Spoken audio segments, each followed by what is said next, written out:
Hello, welcome to episode 107 of the Epic Film Challenge 2, 1001 Movies You Must See Before You Die, 1975's classic Jaws.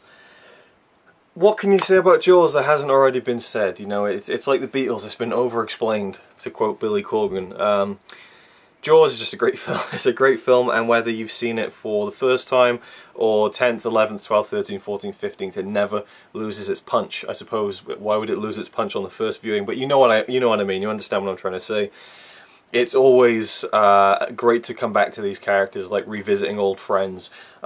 This has such a strong cast, particularly the three lead male characters played by Roy Scheider, Richard Dreyfuss, and Robert Shaw.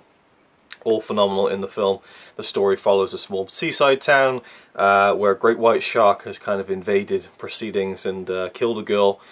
And so Brody, kind of the sheriff of the town, I suppose. I can't remember if he was the sheriff or whatever, but he's in charge of the police, and he says, you know, we need to clear the beaches. We need to make sure that the public don't go on the beaches until we figure out this shark thing. And of course the mayor, and the actor who plays him is fantastic. I forget the guy's name, but he's a great actor. And I've seen him in a few other films where he's brilliant. The mayor's like, no way. You know, this is going to really impact the tourism money coming in. You know, we can't have the beaches closed down. It's what people kind of associate with us. It's why they come here. They flock in for the nice beaches. So we're keeping the beaches open. And Brody's like, but people are fucking dying. There's a big fucking shark in that fucking water.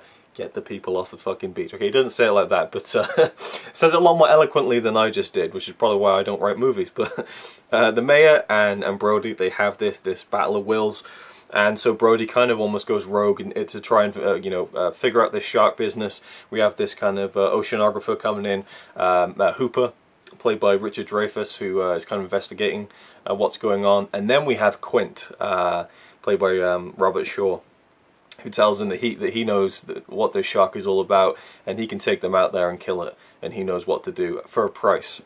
And that's kind of like the whole kind of second half of the movie almost, is those three guys out on the boat to try and find the shark, to try and stop the killings that have been happening. And I love everything about this film, just every single scene, every single moment, all the performances. I think this is one of the greatest films of all time. It just, everything falls into place. It was directed by Steven Spielberg, who, I don't know if he did much else after this, you know, but he certainly had a hell of a talent, and put this film together so well considering how young he was at the time. I know he'd done Duel before this, which was great too, but this is just a real triumph for a young director, I think. And I think we all know the story, that the shark they had built for the film wasn't working very well. There's a documentary called The Shark Is Not Working or something like that. And so he had to kind of scale back on how much he could show this shark, and that kind of ended up working to the film's strengths, and really kind of using that tell don't show. I was going to say show don't tell. It's like tell don't show, but also like, you know, less is more. And so the less you see of the shark, the more you're imagining. And then when you finally get that money shot of the shark, you know, in that great scene where Brody is shoveling the fish in, and he turns around and this massive fucking shark head just pours out of the ocean. It's incredible. It's one of the great moments of cinema, I think. That shot in particular.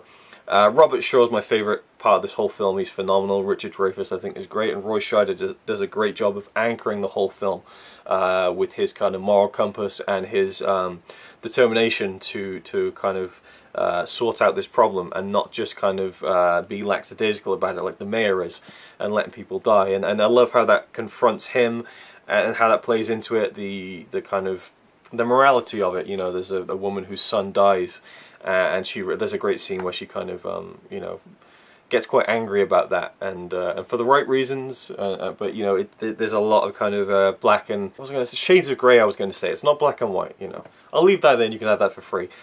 that kind of fumble there, but yeah, it's not black and white. There are shades of grey in terms of the characters in this film, and how they kind of see what's going on and who's to blame and all that kind of thing.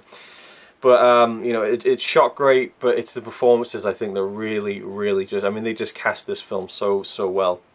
You have the iconic John Williams music, the dun dun dun dun dun dun dun dun. It's just like one of the most classic themes of all time, and rightfully so. And you have great scenes where the three of them on the boat are kind of comparing their scars and kind of laughing and joking about, and then, you know, Quint tells that very serious story, and they stop.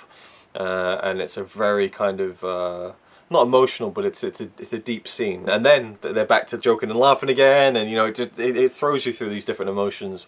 And then you have the grand finale. And so yeah, there's just not much more to really say about Jaws. I love revisiting it every single time. My favourite moments never cease to be my favourite moments. Their impact is never lessened, you know.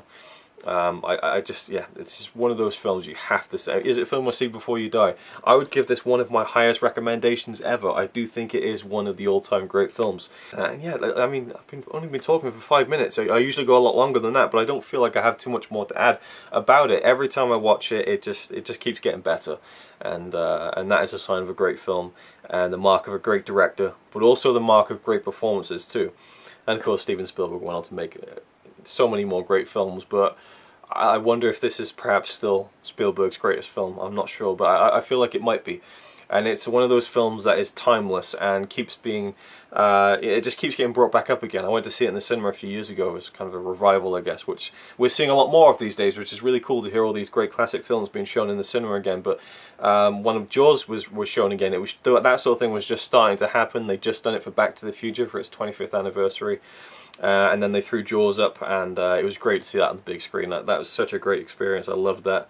I had this film on VHS, and in one of the earlier forms of special features before the film, there was like a little making-of documentary about the film. It was like a special edition VHS, and like I used to love that video, and like watching the making-of every time before I'd watch the main film. It was kind of a cool kind of ritual I had every time I'd go back to watch Jaws. So yeah, it is one of those. Jaws is one of those films that is one of my favourite films of all time that I don't think about too much. It's not in my top 10. It's not. I don't think it's even in my top 20. But every time someone mentions it, I'm like, oh yeah, Jaws. That film's amazing. You know, it doesn't seem to kind of stick in my head as much. I'll say that. But every time I do go back to it, like I just did for this review, it's like, this film's so great. Like, you know, why don't I watch this more than I already do? So yeah, I think that is the mark of a great film, the mark of a classic. And as far as the horror element of it goes, you know, I do think it is done very well. That opening scene with the girl swimming and stuff, and then the suspense that you get towards the end, I think, is great. And throughout the film, you don't see the shark much, but its presence is felt throughout the entire film. And I love the paranoia that goes behind everything in the film as well, and the panic and the fear. The fear both of the shark and also the fear of, you know, money being taken away from my precious town from the mayor, with the tourism aspect of it. So I love everything about it.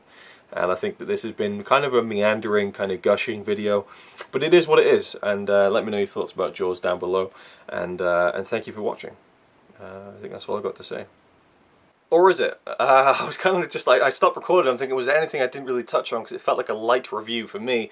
And I guess the only thing I really want to come back and say is that Robert Shaw, I love that man. He's one of my favourite actors. He's brilliant in everything I've seen him in such radically different roles, from films like From Russia with Love, The Sting, and then Jaws. And I think that his performance as Quint is one of the best all-time film performances. I just think it's such a character. Because whenever I see him in another movie, I think, is that really Robert Shaw? Because all I think about him, with him is Quint. And he just plays that character. So you just believe that that is a person. I just believe that they found a guy called Quint and they put him in the movie and just said, act like yourself. And again, I think that would probably be the highest compliment you could pay an actor. So yeah, Robert Shaw, the absolute highlight. The rest of the cast are great too. And yeah, there we go. Thank you for watching.